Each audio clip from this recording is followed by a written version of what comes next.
Admiral. Associate Deputy Attorney General Amanda Liscombe. Thank you, Amanda.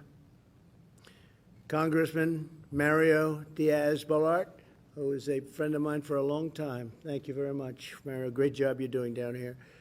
And many, many others, leaders and military geniuses and people that do a fantastic job.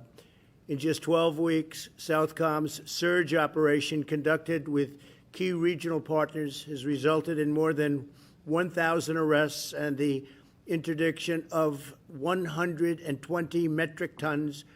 I can only tell you that's a lot of narcotics worth billions and billions of dollars. We're determined to keep dangerous drugs out of the country and away from our children. We're securing our seas.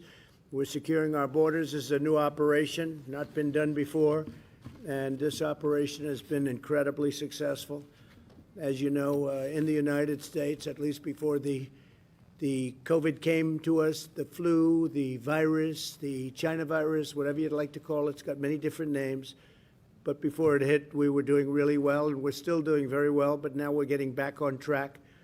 Last year, 70,000 precious American lives were taken because of the poison the cartels bring into our country. Under my administration, drug overdose deaths fell for the first time in nearly 30 years, and they fell fairly substantially.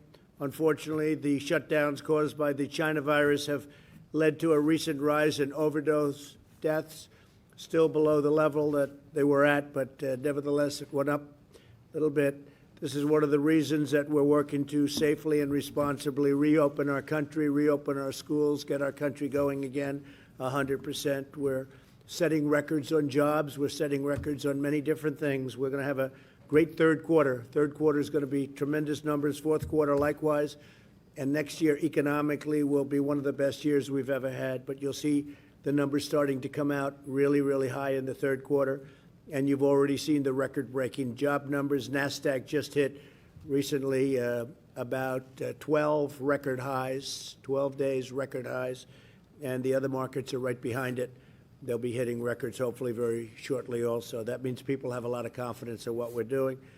With the help of the heroes here at SOUTHCOM, Coast Guard, CBP, DEA, and law enforcement will work relentlessly to seize illegal drugs, arrest vile traffickers. The traffickers are truly vile. They're terrible, terrible people, what they do, mostly to women and children, but women. And dismantle criminal cartels who are responsible for the deaths of thousands and thousands of Americans. I'd like now to introduce Secretary Esper to say a few words. Mark, please. Yes, thank you, Mr. President. Thank you very much, sir. Thank you, Mark. And good afternoon, everyone. It's a pleasure to be here today to discuss the successes of our enhanced counter-narcotics operations in the Eastern Pacific Ocean and the Caribbean Sea. The Department of Defense began this initiative alongside our interagency partners at the President's direction on April 1st as part of our whole-of-government effort to combat the flow of illicit drugs into our country and to protect the American people. Transnational criminal organizations have destroyed far too many American lives by smuggling heroin, cocaine, fentanyl, and methamphetamines into our country, leading to drug overdoses and addiction in our communities. Moreover, the profits derived from these activities support a range of bad actors, from cartels in Mexico to the illegitimate Maduro regime, which continues to oppress the Venezuelan people. Despite the challenges posed by the coronavirus pandemic, our enhanced counter-narcotics operations have shown great success in countering those threats by disrupting the flow of illicit drugs, denying our adversaries financial resources, and strengthening the capacity of partner countries in the region. Since the end of March, we have employed in the U.S. Southern Command area of responsibility 75% more surveillance aircraft and 65% more ships than normal for drug interdiction. These additional assets include 4 Navy destroyers, 5 Coast Guard cutters, and 8 aircraft. Currently, nearly a dozen Navy and Coast Guard ships and over 15 aircraft from across the interagency are supporting our efforts, in addition to security forces deployed to the region. Further, we have successfully engaged and encouraged 22 partner nations to join us in this fight and step up their involvement in drug interdictions. As a result of these enhanced operations, SOUTHCOM and our interagency and international partners have disrupted more than 122 metric tons of cocaine as well as over 18,000 pounds of marijuana. We denied nearly $2 billion in drug profits, increased our targeting of known smuggling, maritime events by 60%, and neutralized dozens of members of transnational criminal organizations. These efforts have been critical to saving countless American lives and making our communities healthier, safer, and stronger. I want to thank the President, President Trump, for his leadership in bringing us together in support of this critical mission. Thank you, sir.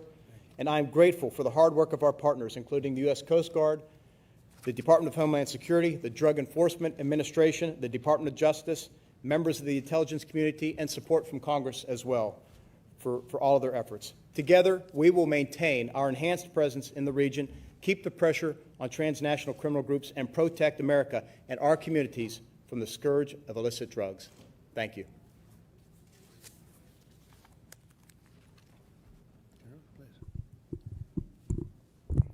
Thank you, Edmund. Thank you, sir.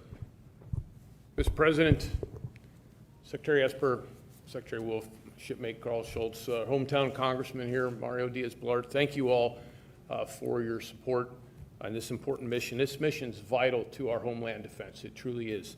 And I'm proud to say the efforts are making a difference, Mr. President, and they're saving lives. And the team here that's assembled deserves the credit, but the resources that you've ordered have made that happen. Other nations have stepped up, Mr. President. Colombia, for one, have stepped up despite COVID. U.S. leadership has been a key piece of that.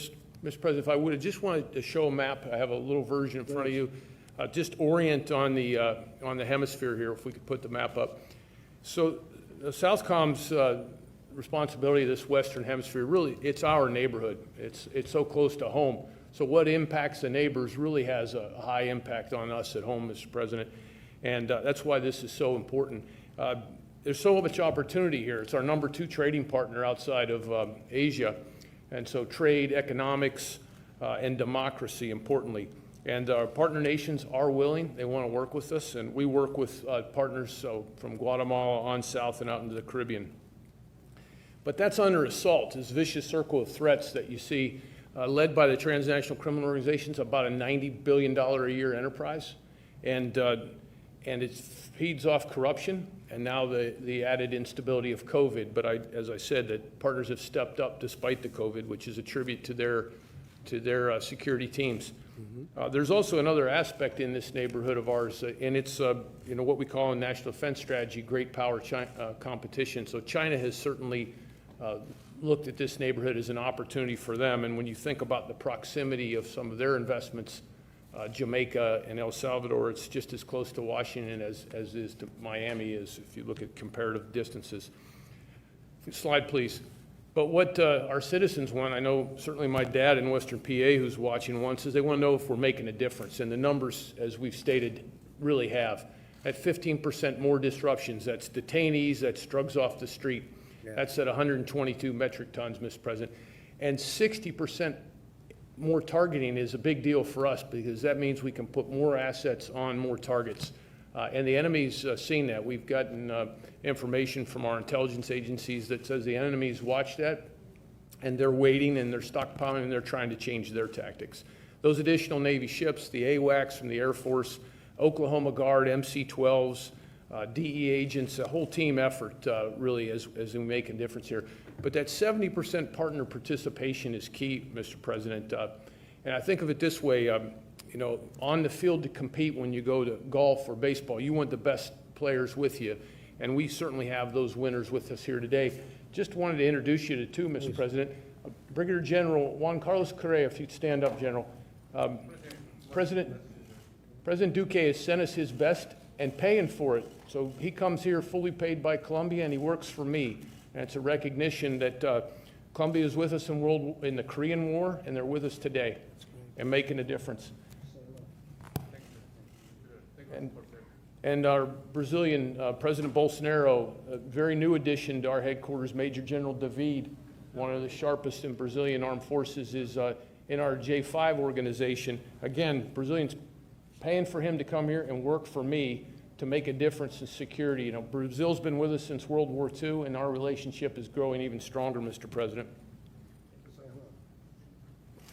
And Last 2 points, Mr. President. The tactical end of this fight, and you remember being in Key West at Joint Interagency Task Force South JISL, you rang that bell. Right. And the war fighters responsible for that fight, Rear Admiral Doug Fears at the end, commands GIF South, and Master Chief Henry Ledette is the senior enlisted there. They're the ones that are really day in and day out at the tactical edge of this fight, sir.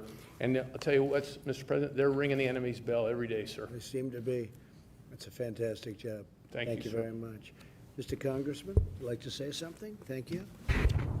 Mr. President, nothing prepared, but I can tell you in my time of Congress, which is now almost 18 years, this region has frankly been looked over. I just barely any attention paid to it. And sometimes when the attention was paid, bad things were done. I will tell you that your administration has emphasized freedom. I want to thank you, by the way, on a personal note, a little bit of a more parochial note, for your emphasis on helping the people of Venezuela regain their freedom, helping the people of Nicaragua regain their freedom, and your solidarity to the people of Cuba, which has been, frankly, like we've never seen. But your leadership here in fighting narcotics coming to the United States is literally saving American lives. So again, just as one who represents Southern Command, grateful for your emphasis of this command and what they do, but for your leadership in actually saving American lives, those who are victimized every year by this scourge of illicit narcotics. So thank you for being here, but more importantly, thank you for your leadership and your emphasis on those key issues. Thank you. Well, I want to thank you for your leadership. You have done a fantastic job. You represent the area so well. I know this area quite well, as you can imagine, but I know it very well. Little Venezuela, we call it, and incredible people. I know the people, and we're going to be fighting for Venezuela. We're going to be fighting for our friends from Cuba. They know that we've been doing that, and so many other places, but Cuba, Venezuela, we have it very well under control, and you know what we're doing, and we're in touch all the time. So I want to thank you for your tremendous work. And maybe I could ask Amanda to say a few words, please. Thank you. I'm honored to be here today with our interagency partners to recognize the incredible work being done to disrupt the flow of drugs to the United States. Drug trafficking organizations are devastating this country with the drugs that they are pumping in. We continue to see Mexican cartels traffic cocaine, methamphetamine, heroin, and fentanyl into the United States. This fentanyl is fueling the ongoing domestic opioid crisis, and we are seeing an increasing surge in low-cost, high-purity, and high-potency methamphetamine. Further, Colombian cartels continue to control the production and supply of cocaine and rely on a partnership with Mexican cartels to export multi-ton quantities of cocaine from Colombia to U.S. markets. As these drugs are more readily available and more deadly, we are seeing record-level overdose death rates. Every year, more Americans die from overdoses in the United States than died in the entirety of the Vietnam War. And now, for the first time in our country's history, our odds of dying from an opioid overdose are greater than from a motor vehicle crash. The Department of Justice is committed to defeating these cartels, who are directly responsible for the deaths of tens of thousands of Americans each year by flooding this country with addictive poison. The department charged a record number of defendants with drug trafficking offenses last year in an effort to hold these traffickers accountable. Indeed, several leaders of Mexican cartels received significant sentences, such as life imprisonment, over the past several years. And despite the influx of drugs into the United States, DEA's domestic seizures are at record levels. However, this work alone is not enough. It is clear that we can obtain the most immediate result by increasing our ability to make drug interdictions at sea before they reach the United States. This surge has been a tremendous success, with over 120 metric tons of cocaine seized. The drugs seized represent almost $2 billion in profits denied to these cartels and an untold number of American lives saved. Numerous traffickers responsible for these loads of drugs will be held accountable in United States federal district courts. Since the start of the surge, the Department of Justice has charged more than 60 defendants for their role in trafficking these drugs into the United States. This is truly a whole-of-government effort, and one we are proud to be a part of. Working together, we can and will interdict these deadly drugs before they reach our country and destroy the cartels who are responsible. Thank you. Thank you, Amanda. Great job you're doing. Appreciate it. Thank you. Admiral, please. Mr. President, it's an honor to be here with you, and it's an honor to be back at SOUTHCOM. I had the privilege of serving. This is a great team, highly professional, doing tremendous things in the region. Sir, to the DHS team just starting, your Coast Guard's been in this game with our DHS partners, CBP, Air Marine, the Homeland Security Investigations Office. We've been involved about 1.8 million pounds of cocaine eradicated here in the last 4 years. This surge here with the support of the SecDef and your support, the SOUTHCOM team, sir, has been successful. We integrate in a joint environment remarkably well. We've heard the numbers, so I won't repeat them, but these are transnational criminals, sir, and these are very sophisticated groups. Craig mentioned it's a $90 billion, annual industry that we're disrupting here. So I'm very excited about being here. The Coast Guard has committed to doubling down our efforts here through the end of the calendar year. We take some risk other places, but this is righteous work. The numbers on American streets, it's something north of 70,000 when you roll in the overdoses, you roll in the drug-related violence, you look at the corruption in the region, sir. This is important work for the nation. So thank you for your support, and I'm honored to be here. Thank you very much, Admiral. Appreciate it. Now, Chad Wolf, maybe you could also mention what's going on in Portland, because we sent you there recently. It was out of control. The locals couldn't handle it, and you people are handling it very nicely, so nicely that the press doesn't want to write about it. But why don't you tell them what you're doing in Portland, and also go into this, please. Well, thank you, Mr. President. I think what we see in Portland is really a smaller example of what we see around the country regarding some of the civil unrest and the attacks on law enforcement. And what you find in Portland is about 5.5 weeks of continued violence against a federal courthouse there that the Department of Homeland Security protects. We've had to send in additional individuals. We're making arrests, but there has been violence. There's been assaults on federal law enforcement officers, and it really just shouldn't occur. We should have more support of the local police there. But again, the Department of Homeland Security, along with the DOJ, FBI, and others, are surging resources, and we're starting to make a difference there. Yeah. How many of you arrested? I believe it's been close to a dozen thus far, and DOJ has charged almost as many as well. And I know you have it in very good control, but it's a pretty wild group, but you have it in very good control, so we appreciate it. Local law enforcement has been told not to do too much. It's not the way it's supposed to be, but that's okay. Good job. You've really done a great job. Thank you. Go ahead, please. Well, for decades, let me just build on what the Commandant said. For decades, counter-drug operations have really been at the core of both the Coast Guard and the Department of Homeland Security's mission. Year after year, the Coast Guard has stood watch both in the Caribbean and the Eastern Pacific.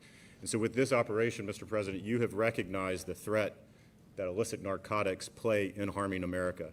And while previous administrations have admired the problem, you're taking concrete actions with this operation. This effort is bringing the power of the United States military along with the department to bear on this problem, and we're having successes that we've talked about. What we've seen is the partnership. Again, DHS, not only the Coast Guard, CBP, air assets are flying constantly in the region as well, and we have ICE Homeland Security investigations helping DOJ, as we heard, prosecute. We are one team accomplished on a shared objective, and that's keeping the American people safe at the end of the day. Mr. President, I would say the men and women of the Coast Guard are unrivaled when it comes to sea-based drug interdiction. While it takes a whole government approach from collecting intelligence to identifying targets, it's the brave men and women of the Coast Guard who continue to be at the tip of the spear. And whether it's from a Coast Guard cutter or a Navy ship, Coast Guardsmen every day are directly engaging narco traffickers and taking them down. So I wanted to make sure that you were absolutely clear on that front, and we certainly value the partnership that we're getting from DOD, SOUTHCOM, and others. And what we heard also is really at your direction. We're not only seeing targets at drug cartels, we're also seeing rogue nation states and politicians that support them.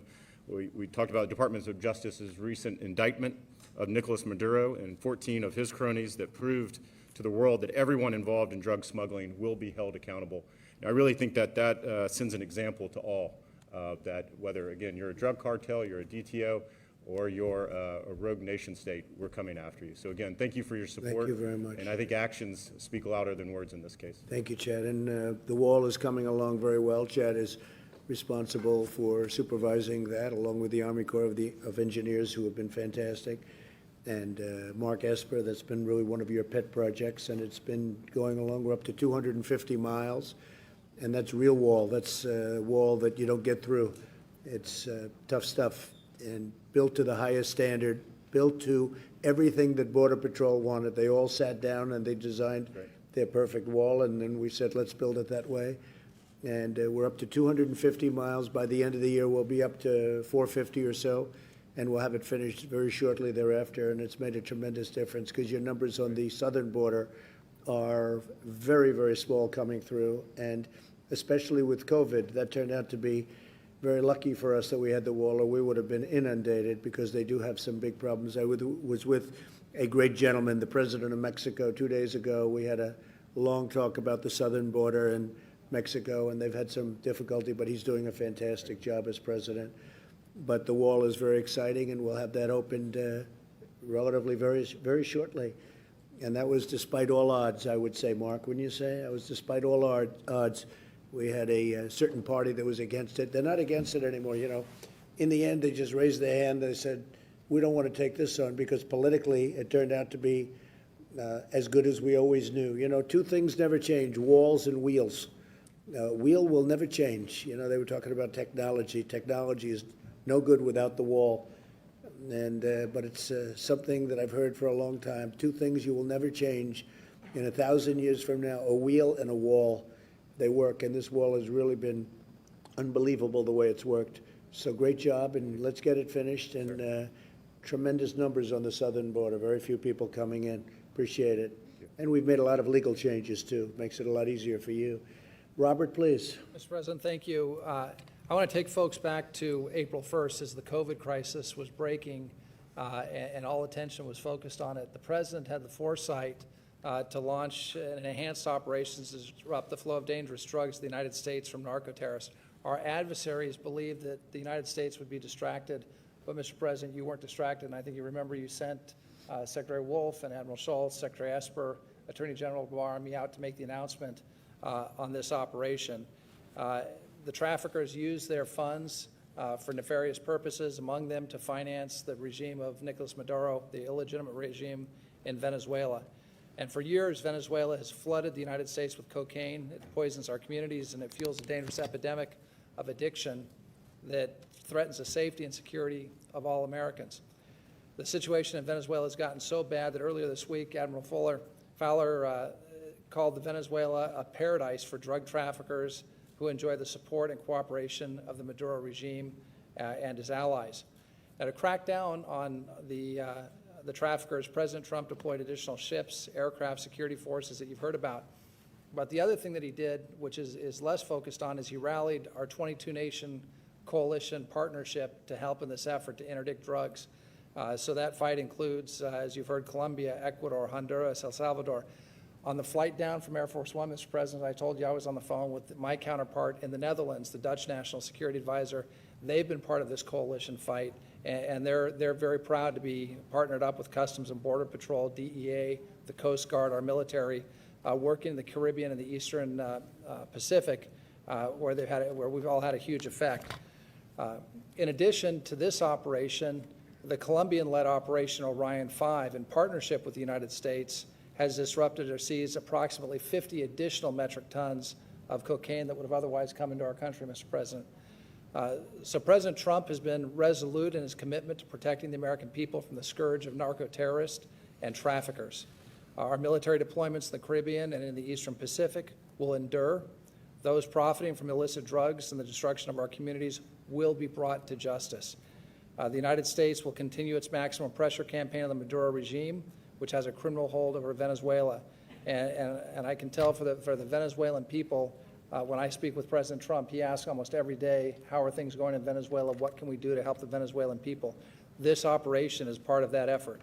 Venezuela is a narco state led by a corrupt, criminal, illegitimate regime, and the people of Venezuela are suffering because of Maduro.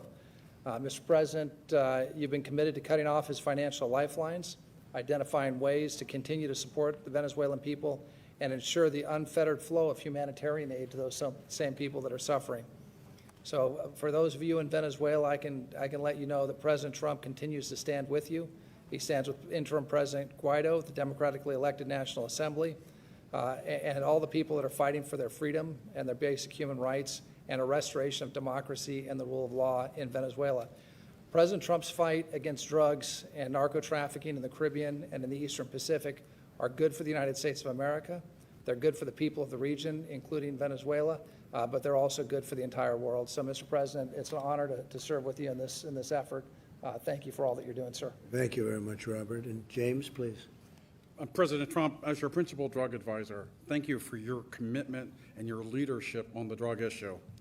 I echo your thanks to the men and women who wear a uniform, whether it's the military or whether it's our state and local law enforcement partners who are stopping these deadly drugs from entering our country and thus saving American lives. You laid out a comprehensive strategy to prevent drug use before it starts, to get more people into treatment, and importantly, as we're talking about today, to stop these drugs from coming into our homeland. At your direction, we've implemented a whole government approach. We've made record investments, and we're taking real action, which meant you have received, and more importantly, the American people have received real progress. We must recognize these drug cartels are trying to take advantage of the pandemic, and you are not letting that happen. You are making certain that those people who are suffering and risk death are making sure that we are taking the steps necessary to protect them. That's why your leadership in this step is so important. You're sending a clear message that this administration, that this country will not let up in our fight against drug traffickers. You're doing it also with our international partners. For the first time, Colombia, I recognize the work done there. They eradicated 13,000 hectares of cocaine in 1 month, last month in June, and that is before they begin the aerial eradication that we have talked about so often. We cannot let these drug traffickers take advantage, especially these cocaine traffickers that are coming up through this AOR. The surge operations are effective, and they're going to continue, and we are going to take the fight to these drug traffickers. You have relentlessly committed to the American people by making investments of $36 billion for both the military fight, our law enforcement fight, as well as treatment. And of course, one of the signature programs of the First Lady, something that's really been led by Kellyanne Conway, of speaking to the American people about the dangers of drug use. The media campaigns that she and the First Lady have done have really made a huge difference in what has happened, and so I'm very appreciative to be a colleague of hers. We rely on Admiral Fowler, Admiral Schultz, Admiral Fears, and Master Chief Audette as the ones who are out there actually taking the risks, taking the dangers for the American people. We appreciate what you all are doing, and we urge you to continue to be relentless. Thank you. Thank you very much. And Douglas and Henry, if you'd like to say something, go ahead. Would you like to start? Go ahead. Thank you, Mr. President. Appreciate the opportunity. I'm proudly serving at Jayada South, and I'll tell you, our workforce is static about the assets that are coming down into our theater. Our morale is very high. Good. Our workforce is working relentlessly, as you said, sir, to make sure that we are building our immune system and keeping it good so we can work throughout this COVID crisis. They're doing it through great sacrifice to their families at times, but they do it because they believe in the mission that we're doing, and we want to stop these transnational. So you're working on your immune system. Yes, sir. That's an interesting one. Not too many people have heard that one. I like that. What do you do for your immune system? Stay in shape. Absolutely, sir. Working out, hydrating, proper That's nutrition, good. and staying safe on our I'm going to have to start doing that, I think. That's a good idea. and we're doing it, and we're proud to do it. Thank you. That's so great. much. No, that's great. And lastly, I'd tell you, our men and women in the military really appreciate the 3.1% pay raise you gave us this year. It means a lot to our men and women who work hard and go in harm's way all across the globe. So thank you so much, sir. Well, thank you. And Mario obviously had a good immune system because you recovered. Wasn't pleasant, but you got there, right? I don't recommend that as a dietary. No, it's not good.